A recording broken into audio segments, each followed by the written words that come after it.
प्रदेश में रोज कोरोना के लाखों मामले सामने आ रहे हैं, वहीं हम आपको देश की एक अलग तस्वीर दिखाते हैं, जिसे देखकर ऐसा लग रहा है कि भारत में कोरोना जैसी कोई समस्या नहीं है। जहां एक ओर केंद्र और राज्य सरकारों ने गाइडलाइंस और कर्फ्यू लगाए हुए हैं, वहीं दूसरी ओर श्रद्धा और राजनीति के लिए सरकारें दोहरा रुख अपना रही हैं। आइए अब आपको बताते हैं कि कैसे देश में हो रहे बड़े बड़े कार्यक्रमों में कोरोना गाइडलाइंस की धज्जियां उड़ाई जा रही हैं। हाल ही में 13 अप्रैल को आंध्र प्रदेश के कुर्नूल में एक त्योहार मनाया गया, जिसका नाम था उगादी। उस त्योहार में लोगों की जमकर भीड़ इकट्ठा हुई और उनमें से कोई भी कोरोना गाइडलाइंस फॉलो करता नहीं नजर आया। और आपको बता दें कि आंध्र प्रदेश में जिस दिन ये त्योहार मनाया जा रहा था, उस दिन वहां पर 4,000 से ज्यादा कोरोना केस सामने आए थे। कुछ ऐसा ही हाल महाकुंभ में भी दिखाई दिया। पिछले हफ्ते हुए 2 शाही स्नानों में हरिद्वार में श्रद्धालुओं की बहुत भीड़ इकट्ठा हुई। लाखों की तादाद में लोग आए और स्नान किया। उत्तराखंड में ये लापरवाही उस दौरान देखने को मिली जब देश में कई बड़े राज्यों में कोरोना को लेकर सख्त नियम और सरकार कर्फ्यू जैसे बड़े फैसले ले रही थी। इस लापरवाही को देखते हुए जब उत्तराखंड के सीएम से सवाल किए गए, तो उन्होंने कहा कि कुंभ में कोरोना गाइडलाइंस का पूरा ख्याल रखा जा रहा है। उनका कहना था कि कुंभ में आने वालों को गंगा की कृपा से कोरोना नहीं होगा।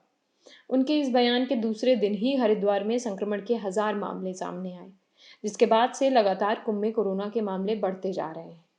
बढ़ते मामलों पर चिंता जताते हुए कल पीएम मोदी ने ट्वीट करके कहा कि अब 2 शाही स्नान पूरे हो चुके हैं, अब कुंभ को प्रतीकात्मक ही रखा जाए। अब सवाल ये उठता है कि सरकारों को पहले ये अंदाजा नहीं था कि इस भीड़ के कारण कोरोना संक्रमण कितनी तेजी से फैल सकता है और कितना भयावह रूप ले सकता है, जबकि बहुत से बड़े राज्य पहले ही इस समस्या से जूझ रहे हैं। ये तो रही आस्था से जुड़ी बात, लेकिन यही हाल राजनीति में भी देखने को मिल रहा है। मालूम हो तो बीते कुछ दिनों में 5 राज्यों में चुनाव हुए, जिसमें अब केवल पश्चिम बंगाल ही बचा है, जहां 3 चरणों का चुनाव बाकी है। और बंगाल में लगातार प्रधानमंत्री मोदी, गृह मंत्री अमित शाह, मुख्यमंत्री ममता बनर्जी रैलियां कर रहे हैं। इन रैलियों में लाखों की भीड़ इकट्ठा होती है और ज्यादातर लोग बगैर मास्क के ही नजर आते हैं। ऐसा नहीं है कि बंगाल में कोरोना संक्रमण के मामले कम हैं। बता दें कि शुक्रवार को ही बंगाल में 6,910 मामले सामने आए, जिसके बाद भी रैलियों और मंत्रियों की बैठक में कोई कमी नहीं आ रही है, जिसको देखने के बाद ऐसा लग रहा है कि कुर्सी की दौड़ में कोरोना महामारी को नजरअंदाज किया जा रहा है। अभी तक की जानकारी के अनुसार प्रदेश में अगले 8 दिनों के अंदर मोदी की 6, अमित शाह की 10 और ममता बनर्जी की 17 रैलियां होनी है।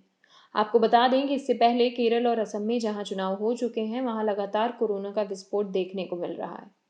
इन सब में उत्तर प्रदेश भी पीछे नहीं है। कोरोना के बढ़ते मामले और ग्राम पंचायत चुनाव के बीच निर्वाचन आयोग ने कहा है कि कोरोना संक्रमित लोग भी मतदान कर सकते हैं। इन सबको देखने के बाद ऐसा लगता है कि सरकारों को कोरोना से ज्यादा अपनी राजनीति की चिंता है।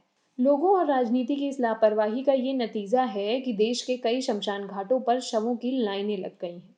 कब्रिस्तानों में शवों के लिए जगह खत्म हो गई है, घाटों पर लकड़ियां नहीं हैं, चिमनियां पिघल रही हैं और लोग 6 से 7 घंटे लाइन में लगे हैं और शवों को दफनाने के लिए जगह नहीं है। यहाँ तक कि कुछ शहरों के ये हाल हैं कि बेड्स, वेंटिलेटर और ऑक्सीजन ना मिलने की वजह से लोग अस्पतालों के बाहर ही दम तोड़ रहे हैं।